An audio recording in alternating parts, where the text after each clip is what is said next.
দেখো অঙ্কটা কী বলছে, 2 sin theta 15 cos square theta is equal to 7।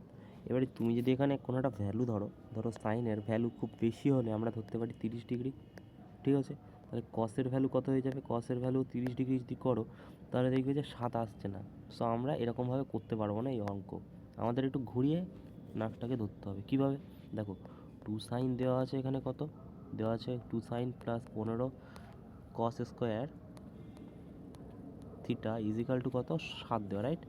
এবারে একটা জিনিস দেখো, এখানে যদি 2 সাইন রাখি, ঠিক আছে, 2 সাইন রাখি প্লাস 15টাকে, দেখো আমরা তো জানি সাইন ইজিক্যাল টু কস হয়, ঠিক আছে? এবারে সাইন যদি এদিকে রেখে যাই, sign plus A is equal to 1 হয়, তো সাইন যদি এর দিকে রেখে দিই আর কসকে ওই দিকে নিয়ে যাই তাহলে কী হবে? 1 মাইনাস কস হয়ে যাবে, ঠিক আছে? সাইন স্কোয়ার কস স্কোয়ার আছে, এটা স্কোয়ার আছে, আচ্ছা ঠিক আছে, এখানে স্কোয়ার আছে, ওকে, সেটা হয়ে যাবে 1 মাইনাস সাইন স্কোয়ার, ওকে। তাহলে আমি তো এখানে লিখতেই পারি 1 মাইনাস কস স্কোয়ার লিখতে পারি, ঠিক আছে? তাহলে 15টাকে আমি বাইরে নিয়ে আসি, আর এখানে লিখে দিই 1 মাইনাস কস স্কোয়ার, ঠিক আছে, ইজিক্যাল টু কত? 7, ওকে।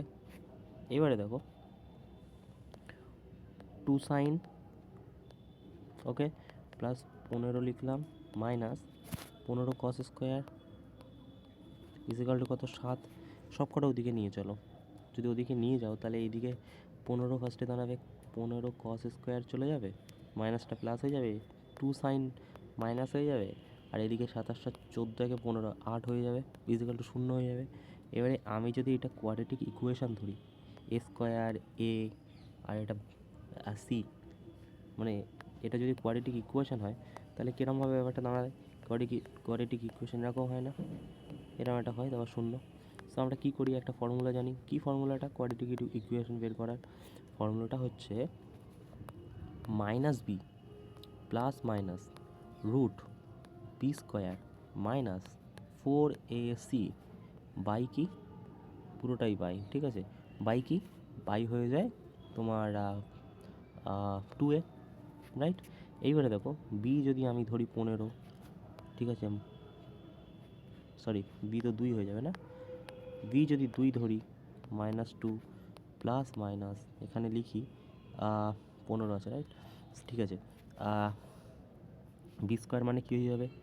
2 স্কোয়ার, ঠিক আছে, মাইনাস 4 এ মানে কত?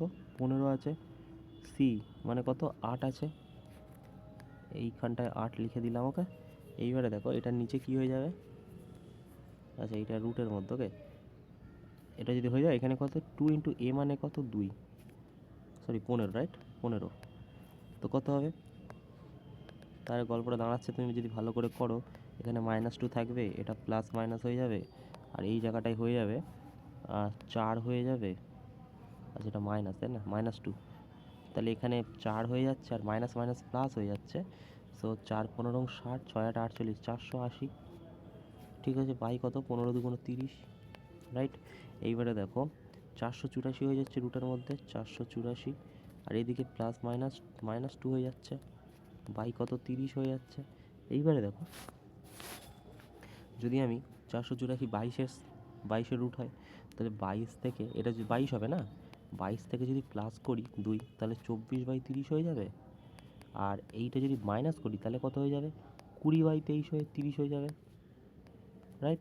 এবারে একটা জিনিস তুমি বলো যে এটা তো মাইনাসে হবে, কারণ মাইনাস করছি না, মাইনাস হয়ে যাবে না, তো মাইনাস কী করে আসা সম্ভব? মাইনাস তো আসবে না, কারণ কেন আসবে না আমি তোমায় বলছি। মানে আমরা কোয়াড্রেন্ট যখন, মানে এইটাই 1 থেকে 90 ডিগ্রির মধ্যে রিলাই করবে, এখানে লেখাই রয়েছে, তো 90 ডিগ্রি অবধি তো কোনো মাইনাস হয় না, হয়তো 90 ডিগ্রির পর থেকে। সো এটা মাইনাসে তো উত্তর আসবেই না, তো আমরা মাইনাসটাকে কেটেই দিতে পারি। তো 24/30 এটাকে যদি কাটাকুটি করো, তাহলে কত দাঁড়াচ্ছে? 2 1 2 2 2 4, 15, 2 3 3 4 12, 3 5 4/5, 4/5 কী এলো? সাইনের ভ্যালু, এক্স ধরেছিলাম সাইন, রাইট? এক্স ধরেছিলাম কি? সাইন।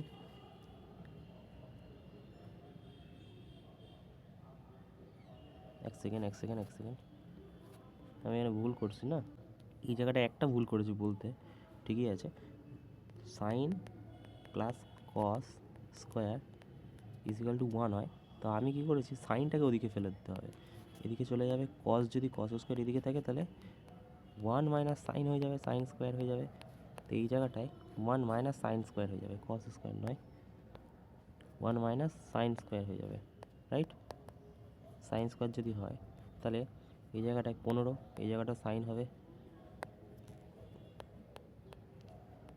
ওকে, এবার ঠিক আছে না? ওকে, এটাও সাইন হয়ে যাবে। ওকে, এবারে দেখো 4 5 কী পেয়ে গেছি, সাইনের ভ্যালু পেয়ে গেছি। ওকে, এবারে ধরো সাইন ইজিক্যাল টু কী জানি, সাইন ইজিক্যাল টু জানি পারপেন্ডিকুলার বাই হাইপোটেনাস, সাইনের ভ্যালু। আচ্ছা, ট্যান মানে কি? ট্যান কেন ধরছি? ট্যান ধরছি কারণ উত্তরে ট্যানই চেয়েছে। ট্যান মানে কি? ট্যান মানে পারপেন্ডিকুলার বাই বেস। তা আমি যদি এটা এরকম ফিগার এঁকে নিই, পি বাই এইচ বেরিয়েছে কত, 4/5, ঠিক আছে। তা আমাদের এটা বের করতে হবে। তো আমরা জানি এটার স্কোয়ার যোগ করলে এটার স্কোয়ার পেয়ে যাই। তো 16 minus X square is equal to যদি 25 হয়, তাহলে 16টাকে এদিকে আনো 9, তাহলে এক্স স্কোয়ারের ভ্যালু কত হয়ে যাবে 3, বা তুমি 3 4 5-এর ট্রিপলেটও ব্যবহার করতে পারো, আমরা জানি, ঠিক আছে। 3 3 বসিয়ে দিলাম, তাহলে বেসের ভ্যালু পেয়ে গেলাম 3। তো তাহলে 3 4 5 পেয়ে গেছে। ওকে, এবারে যা বলেছে বসিয়ে দেবো। দেখো কি বলেছে, বলেছে হচ্ছে 3 tan, 3 tan, রাইট। 3 ইন্টু ট্যানের ভ্যালু কত, পি বাই বি, রাইট। তো পারপেন্ডিকুলার 4/3 হয়ে যাবে, যেটা গুণ না, এটা মাইনাস আছে, রাইট। 4/3, আর এটা কি হয়ে যাবে 2 প্লাস 2 প্লাস 4/3। এবারে দেখো কি হচ্ছে, এখানে উপরে হচ্ছে 9, 5/3, আর নিচে হয়ে যাচ্ছে 6, 10/3। উপরে চলে গেলে উপরে 3 চলে যাবে, 10 নিচে চলে যাবে, এটা কেটে যাবে, 5 একে 5, 5 2 10, 1/2, সো 1/2 হয়ে যাবে। তো ওকে।